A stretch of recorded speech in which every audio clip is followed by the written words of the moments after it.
Hormônios deveriam e devem fazer parte da formação de todos os médicos, de todos os profissionais da saúde. A grande questão que nós temos é por quê, né?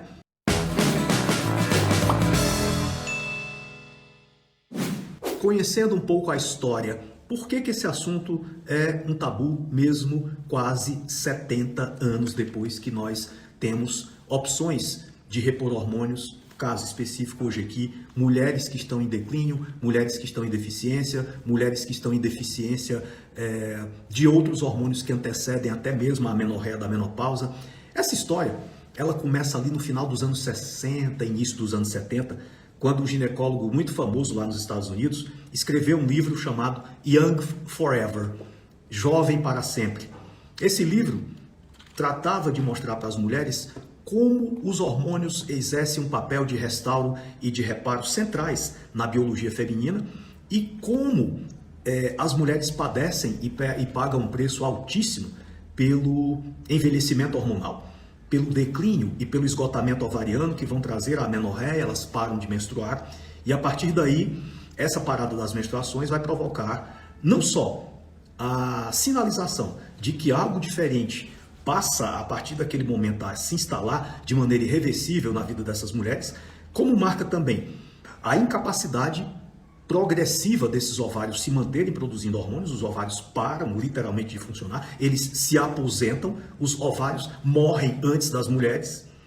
E a partir daí, esse autor deixou muito nítida a correlação entre essa aceleração do envelhecimento e a menopausa, traçando a linha demarcatória muito nítida de que a partir daquele momento as mulheres deveriam estar alertadas de que quedas hormonais, embora sejam fenômenos que acontecem com todas as mulheres, não podem de forma alguma serem interpretados e lidos como coisas normais, embora sejam coisas naturais. Existe uma diferença conceitual aí muito importante, nem todos os fenômenos que ocorrem conosco são naturais, ao mesmo tempo são normais.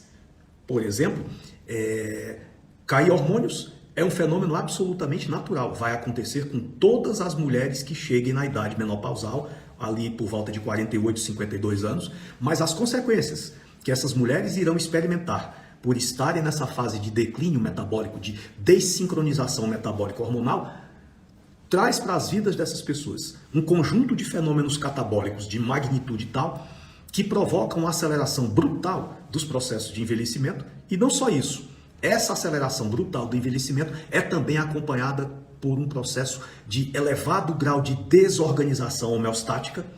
Nós vamos entrando num processo de desarmonia e dessincronia de magnitude tal que as reações passam a ocorrer no nosso corpo de uma maneira cada vez mais truncada, exigindo recrutamento cada vez maior de processos químicos que essas mulheres não conseguem mais manter, simplesmente porque não possuem as substâncias reguladoras desses processos que são os hormônios, e passam não só a envelhecer de uma maneira acelerada, como a produzir um alto grau de fenômenos catabólicos, como também a aumentar de maneira exponencial a vulnerabilidade a doenças e alterações metabólicas que poderiam ser amplamente evitados se nós passássemos a adotar a rotineira pesquisa dos níveis hormonais como um ponto de base na prática médica diária. Então esse autor, ali no final dos anos 60, início dos anos 70, não só escreveu esse livro Jovem para Sempre, mostrando o papel dos hormônios nos processos de restauro e de reparo, como abriu o campo para os pioneiros da reposição hormonal. Naquela época, nós estamos falando do final dos anos 60, início dos anos 70, as condições que existiam para permitir a utilização de hormônios eram completamente diferentes das condições que existem hoje. Primeiro, não se tinha a produção de hormônios isomoleculares ou bioidênticos. Não se tinha o conhecimento dos fenômenos que aconteciam na vida dessas mulheres oriundos da deficiência e dos declínios hormonais por uma razão muito simples. A expectativa de vida de uma mulher até a década de 30 do ano passado era menor do que a menopausa. As mulheres viviam em média 49 anos até os anos 30. Para vocês terem uma noção, uma mulher só veio ter uma expectativa de vida média em torno de 50 anos por volta dos anos 50. Então, viver muito tempo além da menopausa não era a regra, era a exceção. Então não existia um número muito grande de pessoas ultrapassando períodos muito posteriores à chegada da menopausa para nós entendermos a quantidade de problemas que essas mulheres vão experimentar por estarem num processo de desordem e esgotamento na sua capacidade de produção hormonal. Então, nos anos 70, foi aonde surgiram os pioneiros da reposição hormonal. Naquela época, a substância que havia disponível para prescrição era uma substância chamada estrogênios conjugados de urina equina. Para vocês terem uma noção de como as coisas eram difíceis naquela época, os hormônios que se utilizavam para as mulheres em menopausa eram obtidos a partir de centrifugação de hormônios produzidos pela placenta de éguas prenes. Significa, as mulheres utilizavam, nos anos 70, hormônios oriundos da placenta de uma égua, que, na gestação, produzia uma quantidade elevadíssima de esteroides, hormônios esteroides. Esses hormônios eram concentrados a partir da coleta de urina. Da urina eram isolados esses estrogênios, colocados num comprimido, e esse comprimido recebia o nome de Premarin. Ele existe ainda até hoje, acreditem vocês ou não. O Premarin foi a substância utilizada na reposição hormonal durante décadas a fio. E o Premarin, depois de muito tempo que estava sendo utilizado na prática da reposição da menopausa, é que foi realmente compreendido. O que é que tinha ali naquele comprimido? Para vocês terem uma noção, em um comprimido de Premarin de 0,625 miligramas, nós temos aproximadamente 200 hormônios esteroides que não pertencem à biologia humana. Então, é óbvio que uma história que começa de uma maneira torta, a probabilidade disso terminar bem é muito pequena. Essas mulheres ali nos anos 70, usando hormônios de cavalos em uma concentração elevadíssima, por uma via completamente antifisiológica, que é a via oral. Para a menopausa, a via de reposição oral é uma via antifisiológica, por nuances que envolvem o metabolismo desses hormônios. Então, hormônios não humanos, usados em concentrações elevadíssimas, sem se ter conhecimento de como essas substâncias iriam se comportar no corpo dessas mulheres. Associando 200 de hormônios que não existem no corpo de uma mulher, é óbvio que se mulheres tiveram benefícios com esse tipo de reposição arcaica e rudimentar, lá nos anos 70, mulheres também tiveram problemas. E um dos principais problemas que serve de justificativa até os dias de hoje, 70 anos depois, para não se usar hormônios, 60 anos depois, é que algumas mulheres que usavam esses hormônios não humanos, esses hormônios esteroides equinos, tiveram de fato um risco aumentado para câncer de mama. E ficou nítido que essas mulheres que usavam hormônios equinos passavam a fazer parte de um grupo de mulheres com um risco relativo maior para desenvolver câncer de mama. E aí surgiu uma mitologia que persiste até os dias de hoje, que hormônios são facas de dois gumes e que podem estar associados ao câncer. Esse mito é tão moderno quanto 50, 60, 70 anos atrás. Não se consegue debelá-lo, não se consegue arrefecê-lo, porque o medo e o desconhecimento sobre esse assunto são as regras, são as coisas mais comuns que nós vemos no nosso dia a dia.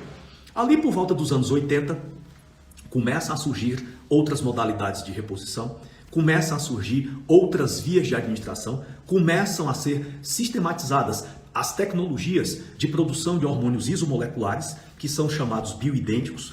Um ano muito emblemático dessa evolução foi o ano de 1986, aonde eu tive a primazia de participar de um grupo piloto de estudos.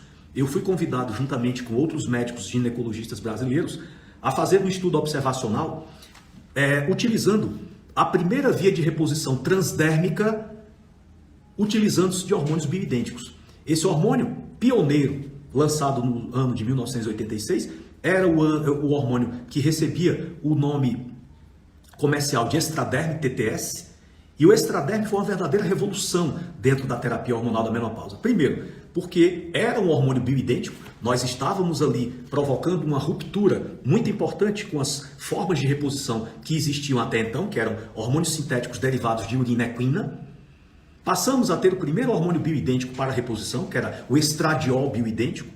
Pela via transdérmica, ele tinha a forma de um adesivo e ficava colado na pele dessas mulheres, aqui um adesivozinho que ficava ali no terço inferior do abdômen, e esse estudo piloto que eu participei juntamente com outros médicos brasileiros conseguiu demonstrar que a via de reposição transdérmica não é só clinicamente superior, como é muito mais segura, e conseguiu demonstrar também que esses hormônios não tinham o mesmo tipo de efeito. Hormônios bioidênticos produziam efeitos semelhantes aos hormônios naturais que as mulheres produziam, e hormônios sintéticos produziam alguns efeitos semelhantes, mas muitos para-efeitos e muitos efeitos colaterais. E esse estudo foi um divisor de águas. O laboratório que patrocinou essa pesquisa, que foi o criador dessa via de reposição transdérmica através do extraderme, era um laboratório chamado Ciba-Geigy. Depois ele se fundiu com outro laboratório chamado Sandoz e formou uma Big Pharma, um grande laboratório de medicamentos chamado Novartis, que existe até hoje. A Ciba foi a pioneira na introdução dos hormônios bioidênticos transdérmicos. Depois surgiram outros, e ali nós estamos falando da transição dos anos 80 para os anos 90, começou a ter uma outra versão, uma outra concepção da reposição hormonal. Por ser uma via muito mais segura e muito mais fisiológica, essa via passou a ser mais propagada, os médicos compraram essa ideia e começaram a falar mais sobre a importância da reposição hormonal nos seus consultórios, conquistando um grupo maior de adeptas que passaram a optar pela reposição hormonal como uma ferramenta importante para a promoção de qualidade de vida, e ali, no final da década de 90 para o início dos anos 2000, passou a ser definitivamente sedimentado o conceito de reposição hormonal bioidêntica.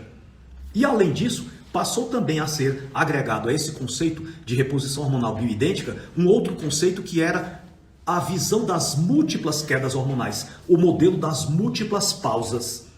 Nós passamos a conhecer de uma maneira muito clara a metabologia hormonal, evidências através de pesquisas científicas e utilização no dia a dia desses hormônios passou a demonstrar de uma maneira clara que não era apenas a menopausa, existiam outras quedas hormonais, e essas quedas hormonais, até mesmo muitas delas, antecediam a chegada da própria menopausa. Então, esse modelo integrado das pausas humanas passou a ser ensinado, passou a ser explorado, e hoje nós temos um modelo educacional que contempla exatamente essa trilha do conhecimento, contempla exatamente o estudo dessas quedas hormonais e mostra que os hormônios trabalham dentro do corpo humano como uma verdadeira orquestra.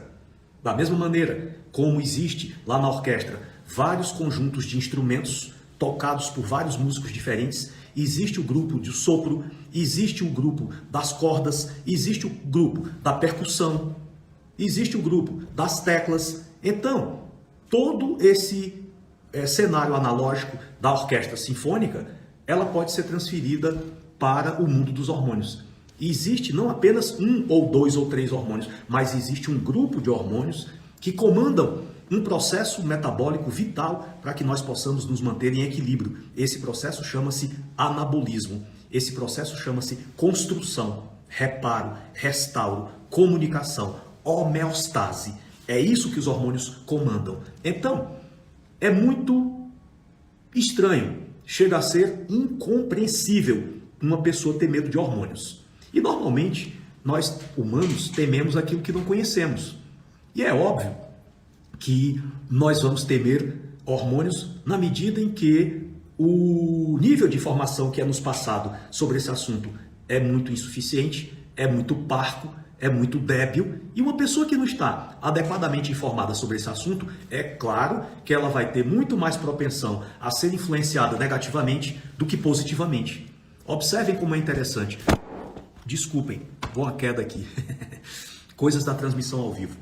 As pessoas têm muito mais facilidade em fixar a mente em más notícias ou informações negativas do que em coisas positivas. Eu passo aqui uma hora inteira explicando que hormônios trabalham a favor da vida. Eu passo aqui uma hora inteira mostrando que nós devemos procurar viver em equilíbrio hormonal. Alguns acreditam, outros são reticentes, outros viram as costas e desacreditam, mas se eu utilizar um minuto aqui dessa live e disser, gente, hormônio vai dar câncer em todo mundo, tá? Hormônio vai engordar todo mundo. Vocês tenham muito cuidado porque o hormônio é perigoso. Eu não preciso mais do que 30 segundos para influenciar de maneira irreversível uma pessoa. É incrível essa predileção que muitos humanos têm em ficar excessivamente atrelados a informações negativas e desconsiderarem e não valorizarem as informações positivas. E é isso que acontece. Esses tabus são oriundos, portanto, do século passado, dos anos 70, dos anos 60, até o início dos anos 80, quando as formas de reposição hormonal eram muito rudimentares e não nos davam a segurança necessária para imaginar o que é que poderia acontecer no curto, médio e principalmente no longo prazos na vida dessas mulheres. E foi exatamente por imprevisibilidade que surgiram também determinadas diretrizes. Essa percepção de que a mulher só deve utilizar hormônios por um determinado período, por alguns anos, e depois ela tem que parar. Ou então que esta mulher já chegou no médico com uma idade cronológica tal que depois dessa idade cronológica ela não tem mais benefício em usar hormônios e seria perigoso até ela fazer uso desses hormônios. Tabus, tabus, tabus e mais tabus. Eu tentei explicar ao longo dessas lives que não há limite de idade para se iniciar a reposição hormonal. O que existe é a necessidade de nós adequarmos a condição clínica de cada uma dessas mulheres, as suas necessidades hormonais, à quantidade de hormônios que cada uma vai usar. E a regra geral é, quanto mais velha é uma mulher, quanto mais tarde ela está começando a... Parece que nós estamos tendo um probleminha aí de conexão, mas com boa vontade, tudo vai dar certo. Então, retornando ao raciocínio, esse é o primeiro ponto. O segundo ponto é que esse mito do câncer, ele é um mito desafiador. Opa! Agora eu troquei a rede aqui, se Deus quiser vai dar certo. A pessoa pediu aqui para me repetir alguma coisa. Tá bom. Travou, vamos recomeçar. O que eu estava dizendo aqui, por favor, vocês sinalizem aqui se agora estão me recebendo bem. Beleza, a Dilza aqui já nos informa que voltou. Pedro Julião também, Melissa. Perfeito, Mônica. Parou no quanto mais idade. Pronto, eu estava dizendo que, com relação à idade, quanto maior é essa idade cronológica, menor é a dose ou menores são as doses daquele hormônio que nós precisamos ou iremos utilizar. Mas não, de forma alguma, proíbe uma mulher de fazer uso da reposição hormonal. Quanto mais velha, menor quantidade, mais lenta tem que ser a introdução, mais parcimoniosos nós temos que ser, mais cuidadosos nós temos que adotar a postura de acompanhamento. Outra questão é que a partir de uma determinada idade a mulher não pode usar hormônio ou que, se já está usando hormônio determinada quantidade de anos seguidos, essa mulher não pode continuar e tem que parar. Não existe isso. Existe a necessidade de a cada vez que essa pessoa volta, que ela vai fazer uma reavaliação, nós temos que aferir todos os prós, os benefícios clínicos, como é que está sendo a resposta, o que é que essas pessoas reportam de positivo, qual é a percepção de melhor que ela está tendo, como é que está a evolução dos níveis laboratoriais e com base em todas essas informações nós tomamos a decisão. Vai continuar? Sim ou não? Continua com a dose igual, com a dose menor, com a dose maior, continua com a mesma combinação hormonal, com a combinação hormonal diferente, algum desses hormônios permanecem, saem, chegam, um hormônio que não estava usando numa determinada fase, agora ele é necessário e vai ser introduzido, um hormônio que estava sendo utilizado, cumpriu o seu papel e poderia ser descartado, poderia ser suprimido. Esse é um jogo de entra e sai, de modifica o tempo todo. É um processo dinâmico e tem que ser feito por quanto tempo dure essa reposição hormonal. O fato é que não existe um limite relacionado a quanto tempo está usando e nem muito menos um limite de se já tem uma idade tal, não pode utilizar. São mitos que não podem perdurar e uma avaliação individualizada, criteriosa e avaliando-se a oportunidade e as indicações clínicas, reposição hormonal pode ser feita em qualquer idade. Essa história também que recorre a todo momento. O câncer é um mito. Ao contrário. O que os estudos demonstram é que mulheres em idades semelhantes, se eu cortar esse grupo de mulheres em dois grupos, analisando, essas mulheres vão continuar vivendo em declínio hormonal e não vão fazer nenhuma reposição. Essas mulheres não vão continuar em declínio hormonal e vamos começar a fazer reposição, nas mulheres que fazem reposição bioidêntica versus as mulheres que não fazem nenhum tipo de reposição, todos os parâmetros de saúde apontam para níveis superiores nas mulheres que fazem reposição hormonal, comparadas àquelas que não fazem. E o dado mais importante, o risco de câncer não aumenta quando se faz reposição hormonal bioidêntica. Muito pelo contrário, vários trabalhos científicos, e não são poucos. Eu poderia, por exemplo, apresentar um trabalho recente de um autor chamado Fournier, publicado no International Journal of Cancer, comparando exatamente isso. Grupos de mulheres de idades semelhantes, esse grupo aqui não fazia reposição hormonal, esse grupo aqui fazia reposição. A taxa de câncer é muito maior em mulheres que não fazem reposição do que em mulheres que fazem. E um dado também muito importante, esses autores conseguiram demonstrar que no grupo de mulheres que faz reposição, quando eu analiso as mulheres que utilizam hormônios sintéticos versus as mulheres que utilizam hormônios bioidênticos, o risco de câncer aumenta nas mulheres que fazem reposição sintética. E o risco de câncer diminui no grupo que faz reposição bioidêntica. Olha que coisa incrível. Quando a gente fala de hormônios, pelo simples fato de um grupo ser sintético, eu já estou falando de anti-hormônios. O risco relativo aumenta em média 30% para ter um câncer nas mulheres que fazem reposição sintética e diminui em média 20% nas mulheres que fazem reposição bioidêntica. Então o que é que vocês estão observando de maneira clara aqui? Que se essa mulher é submetida ao processo de reposição bioidêntica, estatisticamente ela não só não aumenta o risco de câncer, como ela tem menos chances de ter câncer porque está usando hormônios.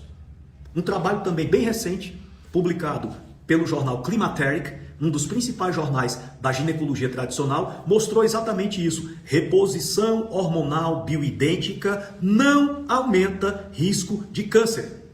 Ou seja, a alusão de que hormônios são perigosos e que podem estar relacionados com câncer é exatamente o contrário.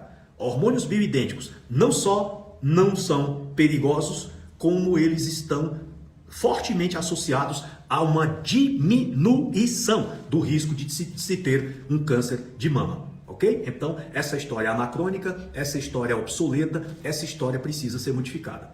E como bem sugere o título da live, reposição hormonal feminina, um mito que persiste 60 anos depois. Por que esse mito persiste 60 anos depois? Porque ele ainda está cercado, esse assunto chamado reposição hormonal, esse assunto ainda está cercado de desinformação. Ampla dominância da desinformação, ampla dominância da ignorância. E enquanto nós não tivermos um conhecimento sistemático, recorrente, disponível para médicos e para profissionais da saúde se educarem, se atualizarem, renovarem as suas ideias, nós vamos continuar de uma maneira totalmente despropositada a replicar e perpetuar mitos que, se por algum momento foram pertinentes meio século atrás, hoje não cabe mais esse tipo de discussão. Então, é uma coisa que a gente precisa evoluir. Os malefícios da deficiência hormonal são fatos amplamente comprovados.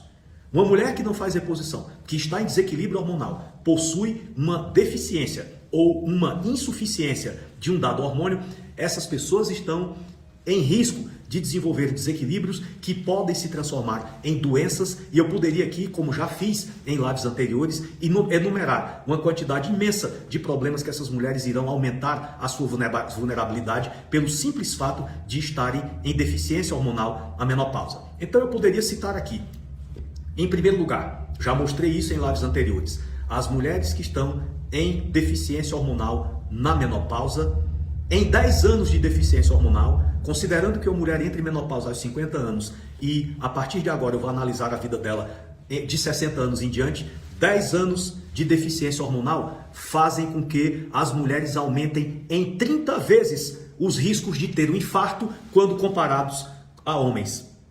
Na realidade, a incidência de infarto entre homens e mulheres até os 50 anos é de 15 para 1. Nós precisamos ver 15 homens infartando para ver uma mulher.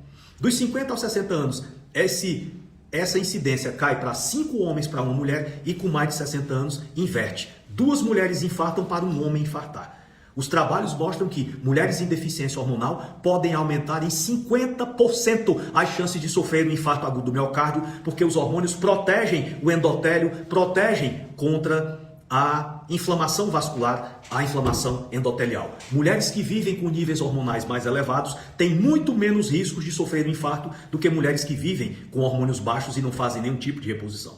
Osteoporose é uma doença da deficiência hormonal da menopausa. Osteoartrite, depressão, deterioração da composição corporal, aumento da massa de gordura, diminuição da massa muscular, a deterioração e o envelhecimento faciais, declínio no colágeno, declínio na elastina, declínio na qualidade de vida, atrofia das mucosas, atrofia da mucosa vaginal, da mucosa uretral, falta de lubrificação, falta de interesse sexual, baixa autoestima, oscilações do humor, cefaleia, enxaqueca, queda da imunidade, insônia, incapacidade de manter o foco, queda progressiva da memória, deterioração neuronal, aumento das chances de Alzheimer. É incrível que as pessoas não têm medo de nada disso, mas morrem de medo de hormônios.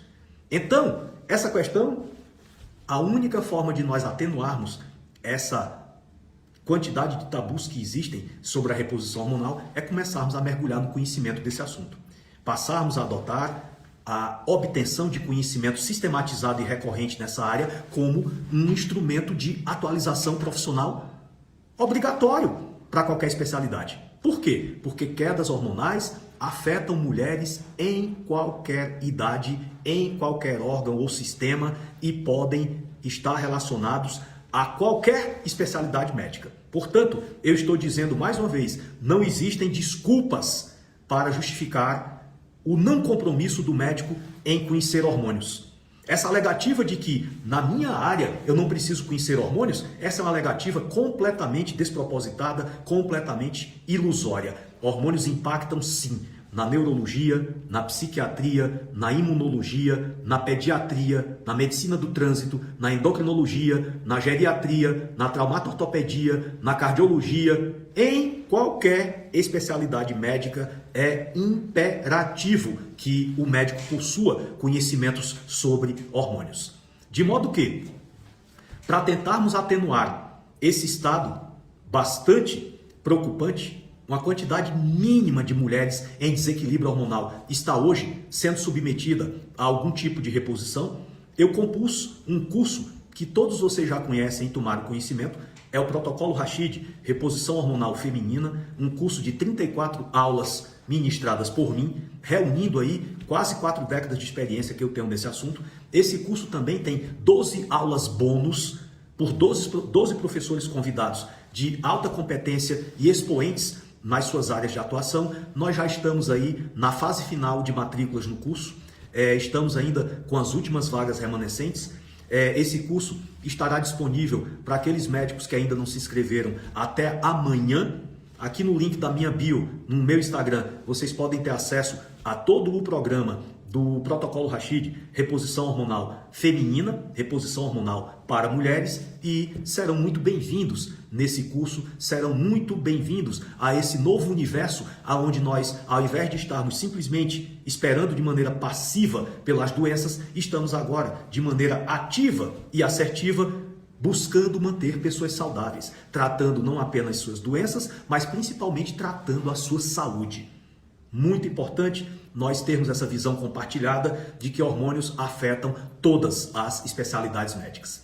E aqui, deixar um tempo para ver se a gente consegue avançar respondendo aqui algumas perguntas, né? São inúmeras pessoas que direcionaram perguntas aqui. Eu vou tentar passar aqui por alguns momentos que eu vi algumas perguntas sendo endereçadas aqui pelas pessoas que estamos reunidas. Eu vou ver aqui, né? Onde é que elas perguntam, que elas começam. Aqui embaixo, vamos lá. Passando aqui. Doutor, tive que provar para o meu endócrino e ginecologista que eu podia estar na menopausa. Fiz exames FSH e LH altos, insônia, perda da libido, inflamação intestinal, um pólipo. O que fazer agora? Maria de Lourdes, a primeira aberração é você ter que provar uma coisa que na realidade era o profissional médico que estava lhe acompanhando que teria que provar. Uma inversão completa de valores. O que você está me colocando aqui é uma coisa tão bizarra quanto a pessoa está lá no meio do mar acenando para o salva-vidas vir lhe socorrer. Socorro, estou me afogando. Quando o salva-vidas chega lá, o salva-vidas olha para ela e diz: não, por favor, é você que tem que me salvar. Uma completa inversão de valores. O profissional é que tem que ter o dever de detectar suas quedas hormonais. O que é que eu sugiro? Se você está diante desse declínio hormonal, FSH e LH altos, você tem que procurar uma pessoa que esteja comprometida com a reposição hormonal feminina e começar o seu processo de recomposição, reposição e reequilíbrio hormonais o mais rapidamente possível. Vamos lá. A Prudente coloca aqui: graças a Deus, tive coragem de deixar o meu ginecologista e deixar um profissional e procurar um profissional que faz a minha reposição. Estou ótima. Parabéns, minha querida. Que seja muito abençoada e que sua reposição lhe traga boa qualidade de vida.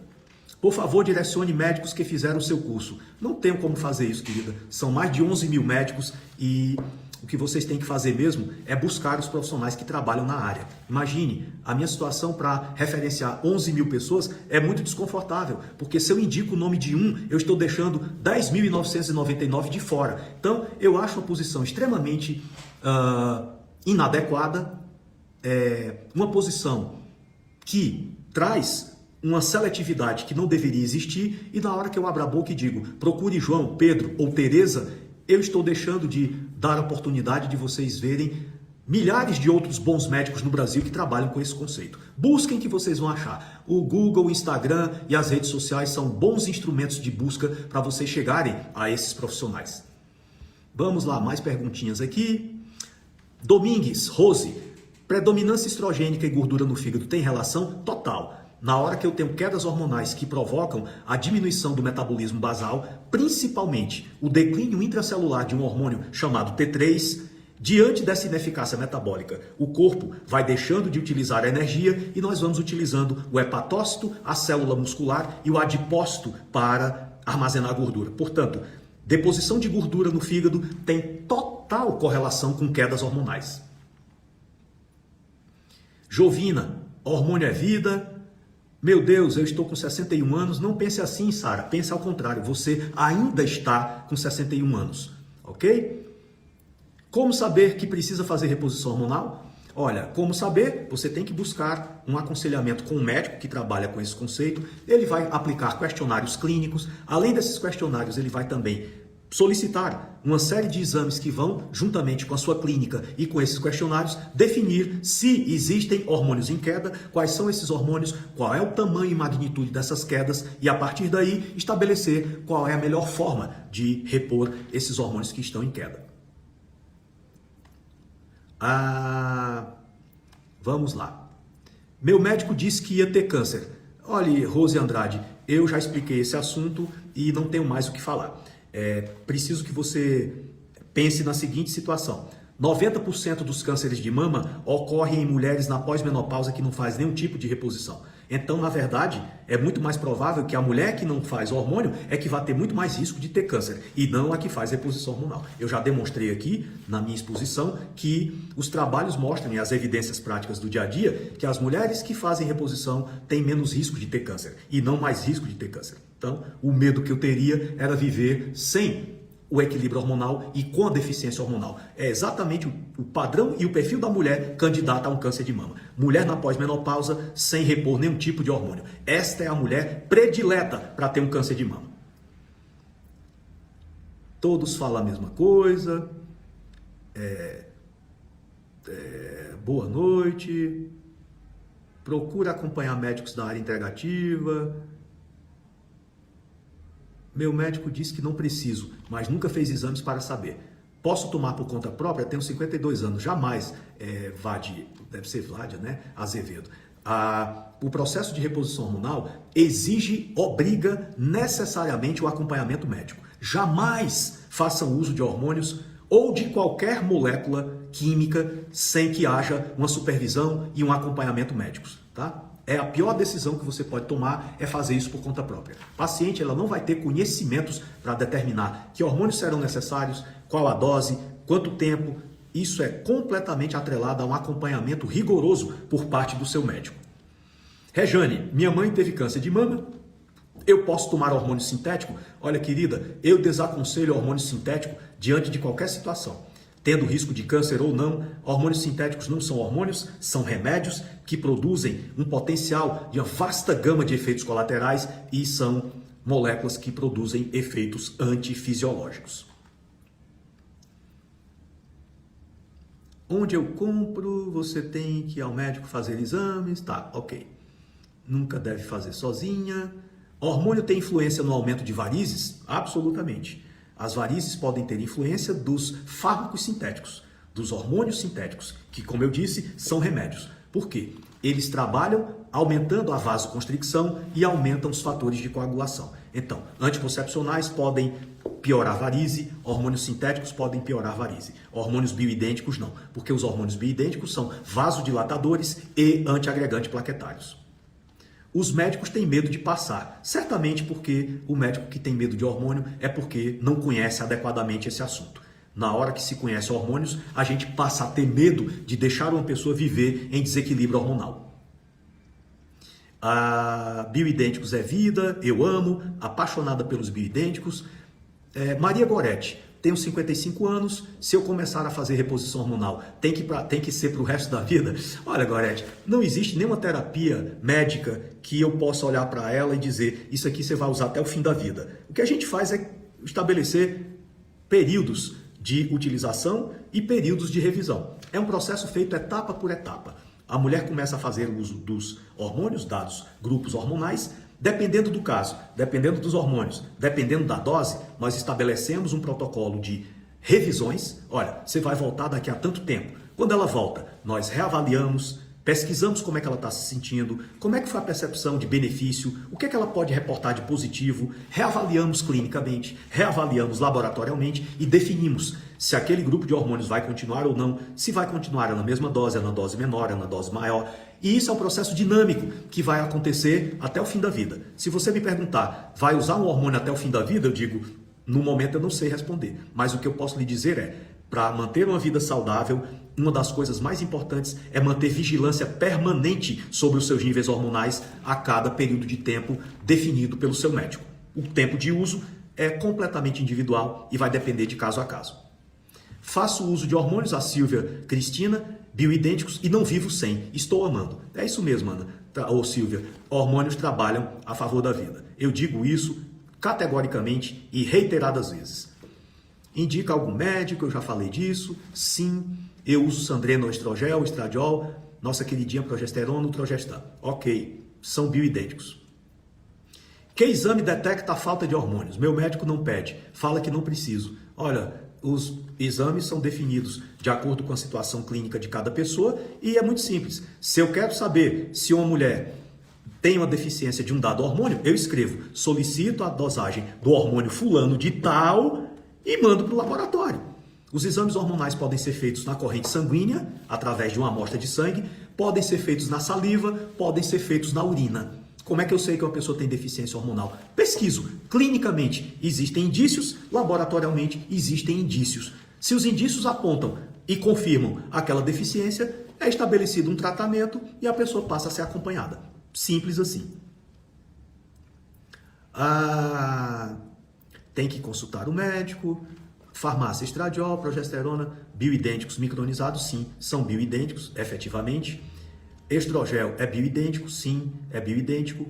O que é que eu acho dos hormônios manipulados? Sirlei, os hormônios manipulados têm uma grande vantagem. Eles permitem que as dosagens sejam customizadas e individualizadas para cada pessoa. Já os hormônios bioidênticos industrializados, a dificuldade é maior, porque eles são produzidos em doses menos opções de doses, né? Por exemplo, o estradiol bioidêntico existe na dose de 0,5 e na dose de 1, tem mulheres que precisam de muito mais, tem mulheres que precisam de muito menos e a manipulação nos permite essa versatilidade. O problema dos hormônios manipulados é que no Brasil nós temos...